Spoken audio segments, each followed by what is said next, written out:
A Igreja Metodista Wesleyana, ela começou no projeto do pastor Robson, que era meu SD na época. Eu estava lá na Igreja Central, era da Igreja Metodista Wesleyana Central, e o pastor pediu para me arrumar um local para ele colocar uma congregação aqui no bairro São Cristóvão. Eu fui arranjar o local e tudo, mas eu nem imaginava que esse local que eu ia arrumar era para mim ser pastor. Eu pensei que era para outro pastor. Aí arrumei o local e tudo, falei com ele e tal. Falei assim, olha, eu arrumei um local, o senhor quer lá ver? Aí ele veio comigo na segunda-feira e tal, olhou, conversou com o dono e tudo, acertou, falou que ia alugar e tal. Aí ele falou assim, aí o SD falou assim, que era o pastor Rob, ele falou assim, olha, esse local aqui é para você abrir uma congregação. Foi para mim? Ué, mas eu pensei que era para outro, porque tem outros pastores que abriam uma congregação, que era o pastor João Carlos, só que ele abriu uma congregação para o lado do Dornelas, né? E eu não sabia. Aí eu falei com ele, então é o seguinte, se for para mim, eu vou te dar uma resposta na quinta-feira. Então, como eu já tinha sido pastor, né, em outras igrejas, tá na frente de outras igrejas, e eu vi que o desafio era grande, a responsabilidade era grande, eu peguei e falei com ele, eu vou te dar a resposta na quinta-feira, mas dentro do meu coração estava assim, não, eu não vou pegar esse compromisso de abrir a igreja, de começar essa congregação, porque eu já tinha passado, né, por outras igrejas, tomando conta, e eu vi que era difícil. Aí falei, vou dar a resposta na quinta-feira. Aí na quinta-feira teve o culto na Igreja Metodista Wesleyana Central, eu fui. Aí eu e a minha mulher, nós já tínhamos alinhado, falamos, não vamos pegar não, porque é muito compromisso e tal. Aí já estava isso predito entre eu e minha esposa. Aí quando chegou no horário, que estava terminando o culto, ainda não tinha acabado, ele falou assim, a irmã Vera e o irmão Antônio, eles vão abrir uma congregação lá no bairro São Cristóvão, eles estão muito felizes e tudo por abrir essa congregação. Quer dizer, eu não tive saída nem para falar que não, eu não vou e tal. Aí eu na hora falei com a minha esposa, né? Eu falei assim, e aí? A minha esposa falou assim, não, vamos, porque eu tive um sonho e eu vi a igreja, aquela igreja, eu vi ela cheinha, sobrando gente até nas portas, ali pro lado de fora. Aí eu falei assim, que isso? Ela falou assim, é verdade. E aí nós viemos. Como a Igreja Wesleyana, quando abre uma congregação, ela sempre remaneja alguns membros, né? Igual para a Barra foi 40, o Dornela foi 26. E eu me lembro que tinha uma irmãzinha que morava por lá de cá e tudo, mas ela ainda não quis vir para São Cristóvão, ela ficou mesmo na Central. Então acabou ficando, aí eu comecei eu, o Matheus, que é meu genro, né? A minha filha Jéssica, a Andresa e a minha esposa. Então éramos 5 pessoas. E nós estávamos ali, começando aquele trabalho e tal, e a gente assim, né, só 5 pessoas, depois veio mais 2 pessoas, e ficou 7, e eu falando, Deus tem misericórdia, porque no lado da igreja era um rapaz que era o bandista, do outro lado era uma boca de fumo, na frente era um bar de pagode. Então eu falei, meu Deus do céu, e não vinha ninguém, o pessoal não tinha muito medo de ir, não era um lugar meio suspeito e tal, então meio escuro, o pessoal não tinha vontade de ir lá, entende? Pelo local. Aí eu falei assim, meu Deus, e foi passando o tempo, eu falei até com Deus, quando eu estava trabalhando no salão, eu pensando, falei com Deus, falei, Deus, será que o Senhor tem um chamado comigo e tal, porque não está vindo ninguém, eu estou desesperado, não sei o que eu faço e tal. Aí nesse momento chegou um senhor lá no salão, sentou e tudo, e ele pegou e falou comigo, eu vim aqui te dar um recado de Deus. Eu falei, você pode falar. Aí ele falou, Deus falou para você não desesperar, porque Ele é contigo, e Ele está com você. E aí quando ele falou que descansou meu coração, porque se Deus está comigo, eu falei assim, agora eu vou arrebentar. E a verdade é que eu sempre olhava a igreja pelos olhos da fé, eu sempre olhava a igreja e falei assim, não, ela vai crescer, ela vai crescer. Quando eu orava a Deus, eu falava com Deus, Deus, o Senhor tem todo o poder. O Senhor pode fazer essa igreja crescer do dia para a noite. É com o Senhor, entendeu? É o Senhor que faz o milagre.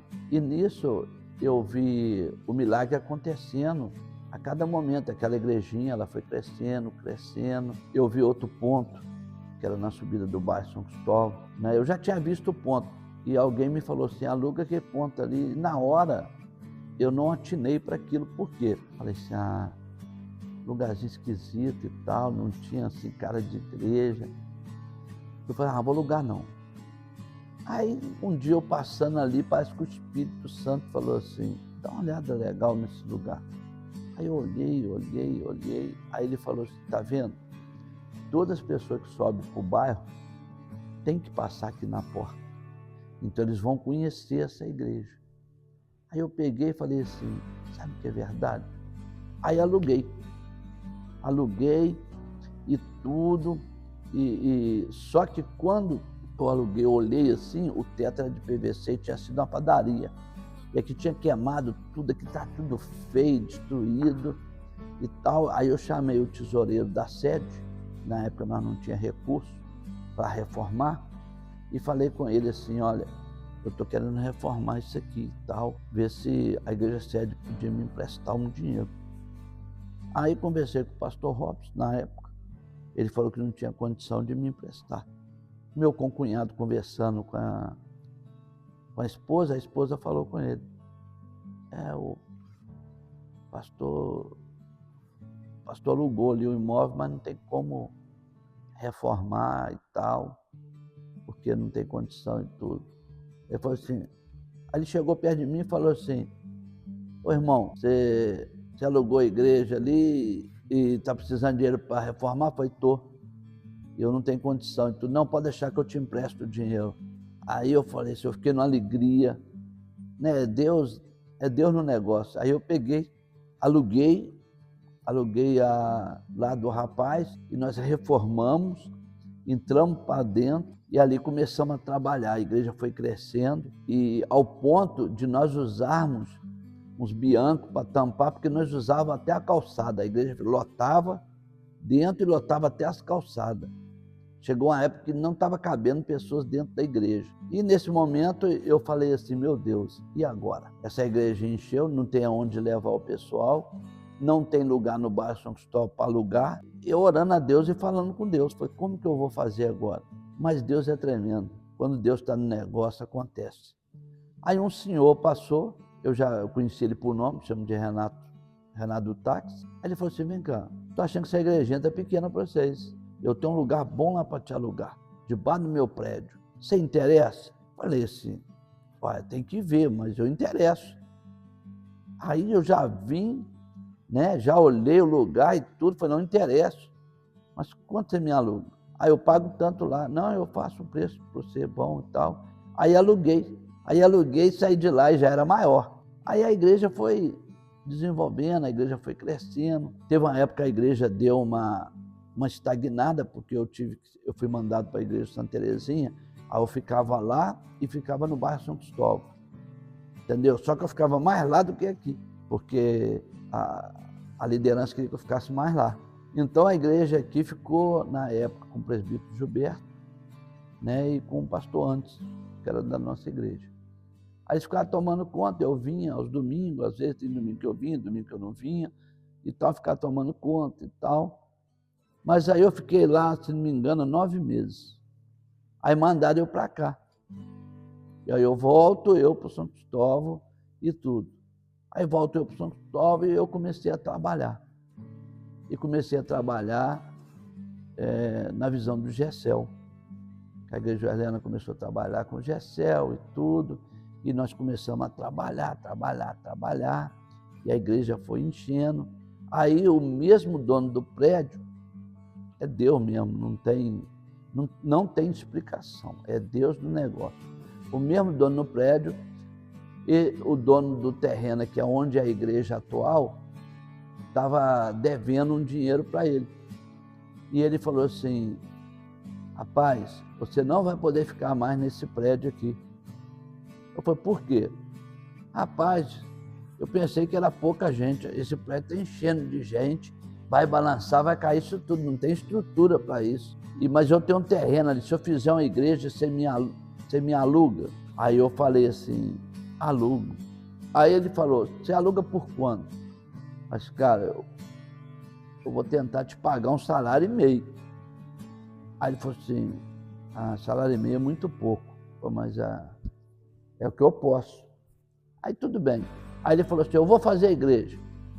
Aí eu nem acreditei que ele ia fazer. Mas aí, quando pensa que não, ele comprou o terreno e começou a construir, falou, como é que você quer a igreja? E aí eu fui falando e tal, que queria desse jeito e tal. E ele construiu a igreja. E eu, aí nós saímos lá debaixo do prédio e viemos para a igreja aqui. E viemos para a igreja e Deus, ele foi tão bondoso conosco, que tudo assim que a gente fazia, Deus aprovava. A gente fazia festa, igual a gente faz festa na praça do bairro aqui de São Cristóvão. E a gente fazia festa, às vezes o tempo estava nublado, o pessoal, vai chover. Eu falei, não vai chover, vamos fazer. A hora que acabava tudo, a festa lá no bairro, o culto, eu falava assim, junta tudo e vamos embora, porque agora vai chover. Era a conta de nós chegávamos em casa e a água caía. Então Deus, a gente vê que nesse tempo todinho, Deus sempre foi conosco, entendeu? Isso me alegra e me direciona, porque nisso eu vejo que Deus está no controle desta igreja. E o que aconteceu? A igreja que ele construiu encheu. Antes da pandemia, nós estávamos com uns 35 GECEL. A igreja não cabia de gente. A igreja estava super lotada. E aquele monte de gente, de membro, de irmãos, irmãs e tal. O dono do imóvel me fez outra proposta, porque o terreno do lado da igreja, que agora faz parte da igreja, era um terreno também que estava vazio. Ele falou assim, eu vou comprar aquele terreno, se eu aumentar a igreja para cá, você me aluga? Eu falei assim, alugo, pode aumentar que eu alugo. E ele comprou o terreno e aumentou a igreja.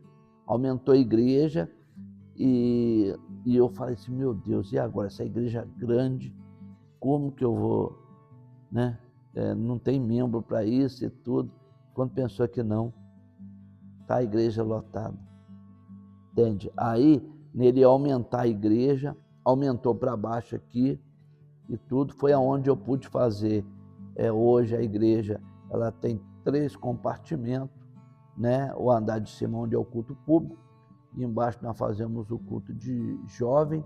Do lado do culto de jovem nós temos um lugar que fazemos o culto das crianças, tem o berçário, tem as crianças pequenas, e lá embaixo de tudo, que é o terceiro subsolo lá, onde é a cozinha e tudo, onde é tipo assim uma cantina da igreja, graças a Deus. Então quer dizer, Deus ele tem trabalhado, a igreja, cada dia nós temos avançado, e eu só tenho a agradecer a Deus por tudo que ele fez na minha vida, que ele me direcionou, pela visão que ele me deu. Eu sempre achei que nós íamos chegar onde nós estamos, não sabia como, mas é pela fé. Nós andamos por fé e não por vista. Então eu pratiquei a minha fé e eu ando por fé. E eu creio que nós vamos avançar muito mais. Eu creio nisso. É essa a visão que eu tenho. Nós chegamos até aqui, o Senhor nos ajudou. Eu tenho que agradecer muito, o pastor Mateus, que esteve comigo desde o meu começo. A gente sabe que o pastor Mateus, ele é uma pessoa completa, chamada mesmo por Deus.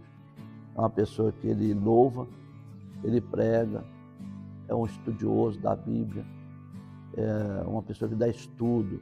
Então, quer dizer, é um cara completo. Então, Deus colocou o pastor Mateus do meu lado, para somar junto comigo, entende? E eu agradeço muito ele por ele estar comigo até o dia de hoje. Eu nunca vi uma pessoa tão determinada, tão compromissada, entende? Porque tem 17 anos que o pastor Mateus faz a mesma coisa.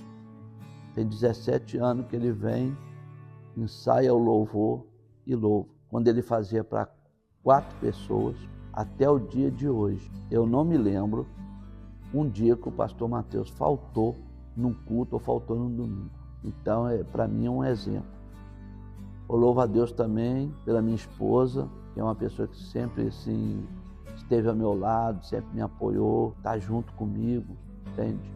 É uma pessoa que é muito submissa, uma pessoa que, né, ele sempre fala atrás de um grande homem, tem uma grande mulher.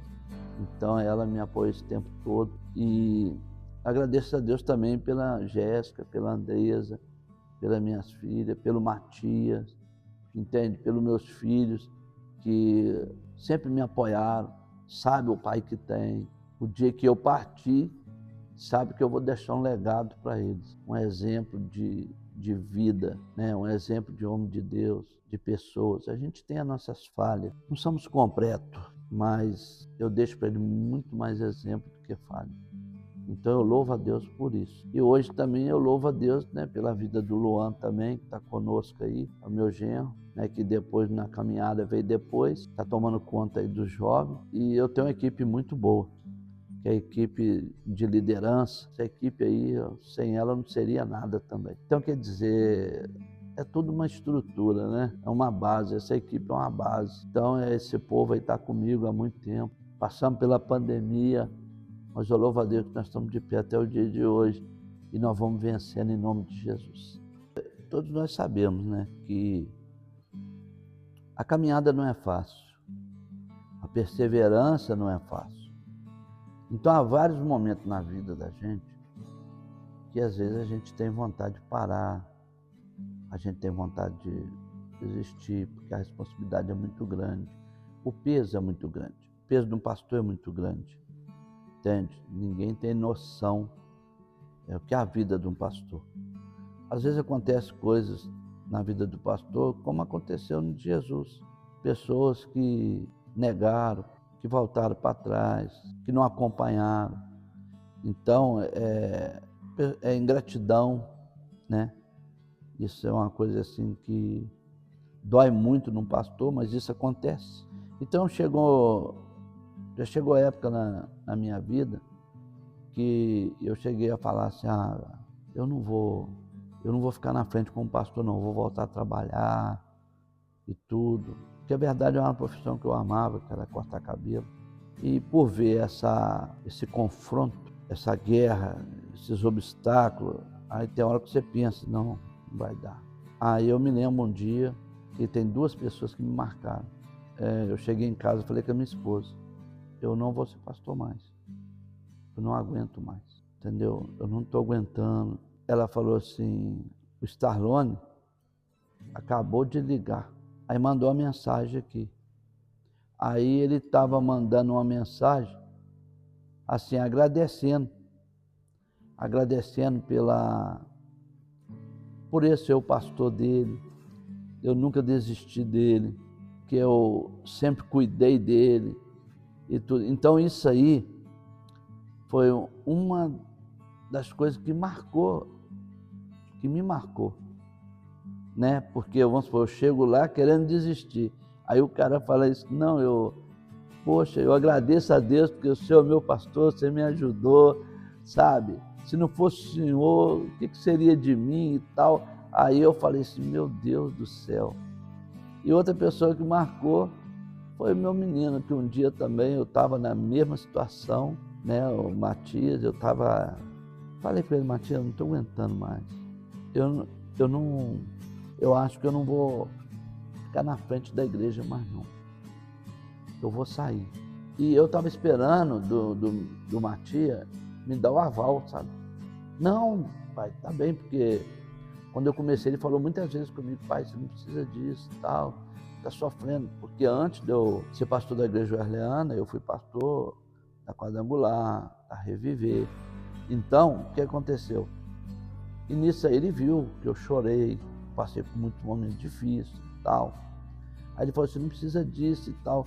Então, quando eu perguntei ele, eu falei assim, poxa, agora eu vou ter né? Matias vai falar comigo. É melhor você largar mesmo e tal. Você vai descansar sua mente. Aí, quando eu pergunto o Matias, o Matias, o que você acha? Eu não estou querendo ser pastor mais não. Estou querendo largar, porque eu não estou aguentando mais a pressão e tudo. Aí uma tia falou assim, você não pode largar não. Aí eu olhei para ele e falei, como é que é? Não, você não pode largar não. Mas rapaz, você sempre me apoiou, sempre falou que não era para mim ser pastor. Eu falei. Antes eu falei para você, não sei tudo. Mas não adianta. Está dentro de você. Você nunca vai conseguir não ser pastor. Está no seu coração. Se você largar, você nunca vai ser feliz. Continua. O problema vem, passa. E ali também foi uma coisa que marcou, sabe? Eu não esperava isso dele. Entende? E isso tudo aí marcou minha vida, me deu força. E a irmã Odília também é uma marca, né? Porque eu louvo a Deus pela vida dela, a primeira pessoa que eu batizei, está comigo até o dia de hoje. Então eu louvo a Deus pela vida da irmã Odília, uma pessoa que ela não marca só ela, marca essa igreja, história. Eu não vou citar nome porque às vezes eu posso deixar de falar alguns, mas tem pessoas aí que começaram comigo aí desde o início. Estão aí, conhecem a gente, sabe? Confia em nós. São pessoas que estão desde o início da caminhada assim, logo quando começamos. Passaram muitos momentos conosco difíceis. Nós passamos com eles também. Mas estamos aí rompendo em fé em nome de Jesus. O propósito da nossa igreja, a visão da nossa igreja, a nossa visão é ganhar alma. Entendeu? Nós temos a visão aí, né, do GECEL, de célula. Então a nossa visão é ganhar alma. E a visão da igreja metodista wesleyana aqui do São Cristóvão também, qual é o nosso propósito? O nosso propósito é ter uma igreja ativa, relevante, uma igreja que viva, sabe? Uma igreja que verdadeiramente vive o Evangelho do Senhor Jesus Cristo. O que eu vejo muito na nossa igreja, que me chama muita atenção, é quando a pessoa ela entra na igreja e quando ela chega aqui na igreja, a vida dela é mudada de caráter. Pessoas que às vezes não tinham caráter. Então ela foi transformada. Pessoas que vieram até assim, de outras denominações, chegar aqui e falar assim, eu achava que eu era um cristão. E quando chega aqui, ela vê que ela precisa mudar tantas coisas.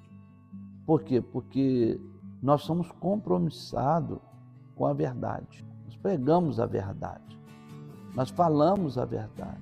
Um dia eu até falei para Deus, eu acho que assim, eu pego muito pesado em termos assim de pregar, de falar. Tem hora que eu acho que eu pego muito pesado. Aí Deus falou no meu coração. Tem muitas pessoas que eles estão querendo uma igreja séria. Uma igreja que prega o Evangelho. Mas um líder que vive. Porque eu prego aquilo que eu vivo. Então, assim, tem muitas pessoas procurando um ministério sério. Né? Foi pregado até domingo. Tem vários tipos de igreja, né? Mostrando o que Jesus pode dar, o que eu posso ganhar com Jesus. E aqui nós mostramos uma salvação, a vida eterna, de ter uma vida com Cristo. Então, assim, a ideia nossa é levar a pessoa ao verdadeiro evangelho, pregando a verdade, né? Como eu não posso ficar atrás de ninguém vendo se ela está andando a verdade, mas eu prego a verdade. E a visão da nossa igreja é ganhar alma. Qual que é a visão que eu tenho hoje para a comunidade do bairro São Cristóvão? É fazer um arrastão de evangelismo nesse bairro. Porque é um bairro que eu vivi desde a minha infância. Quando eu vim para cá, era muito precário. Entende? Esse bairro já passou por várias fases. Teve época que a gente sabe que o bairro era perigoso. As pessoas gostavam de vir aqui. Mas um dia eu profetizei que a Igreja Metodista Wesleyana seria um marco aqui no bairro São Cristóvão. E hoje, a nossa igreja é um exemplo. é o marco. Né? As pessoas, ela conhece. Às vezes não conhece pelo nome, Igreja Metodista Wesleyana, mas se perguntar onde é a igreja do pastor Toninho, todo mundo sabe. Então, quer dizer, nós estamos fazendo assim um bom trabalho, precisa melhorar. Eu sou totalmente insatisfeito. Se eu puder ganhar mais uma alma, eu vou ganhar mais uma. Se eu puder ganhar outra alma, eu vou ganhar mais outra. Então eu sou insatisfeito, entendeu? Porque eu quero arrebanhar as pessoas. Eu quero indicar as pessoas o caminho do céu. Não é termo de quantidade. Porque se eu preocupasse muito com quantidade, eu não pregava qualidade. Então eu prego qualidade. Entendeu? Que é a verdade também que a qualidade traz quantidade, né? Muitas pessoas estão procurando uma igreja séria, de pessoas sérias, né? Igual, louvado seja Deus, casado com a minha esposa há mais de 40 anos. Meus filhos nunca viu uma discussão dentro de casa, entendeu? Nós moramos no bairro, nós damos um bom testemunho.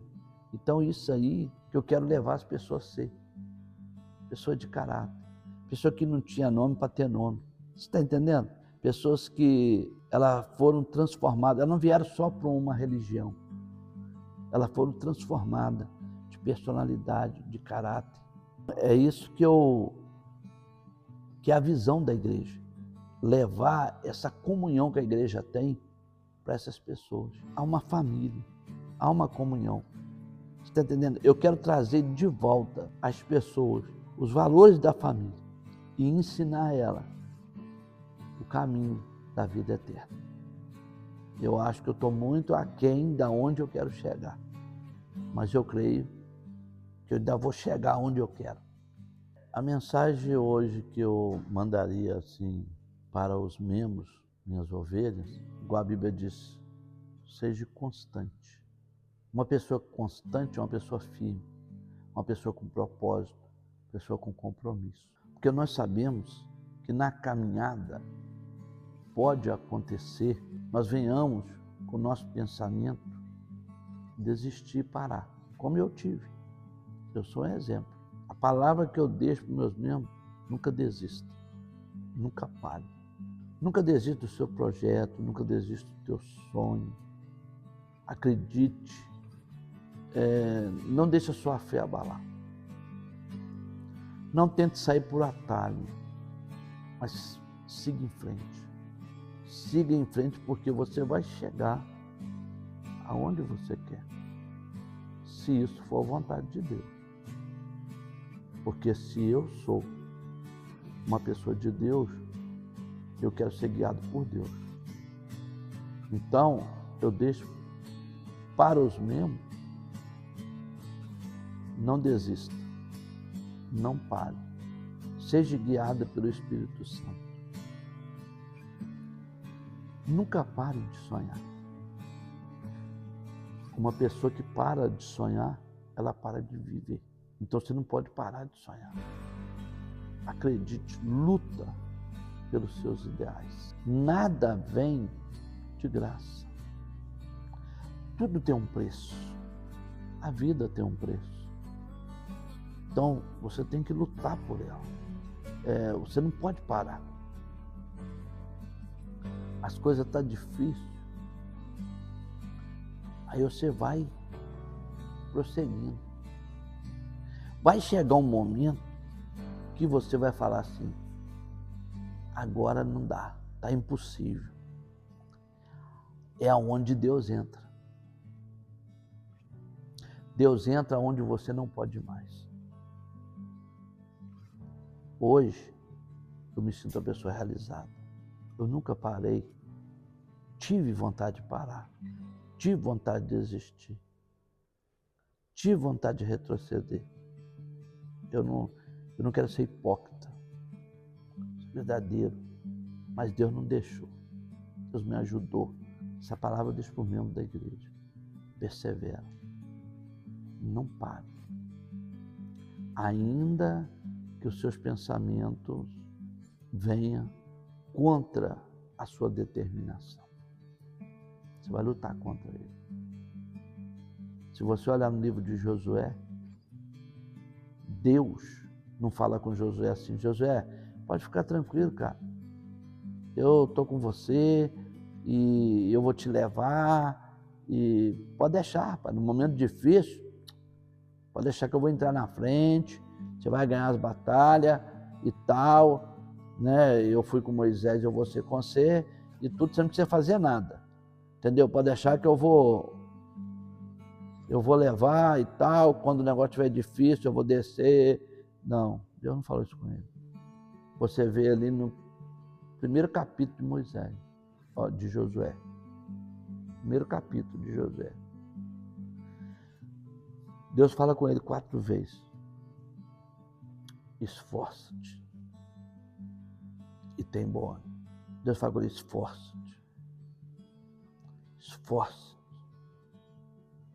Aí Deus fala com ele: não desvie dessa lei. Não desvie da minha palavra nem para a direita e nem para a esquerda, porque eu sou contigo. Então, a todo momento, Deus falou com ele: esforça-te. Sabe por quê?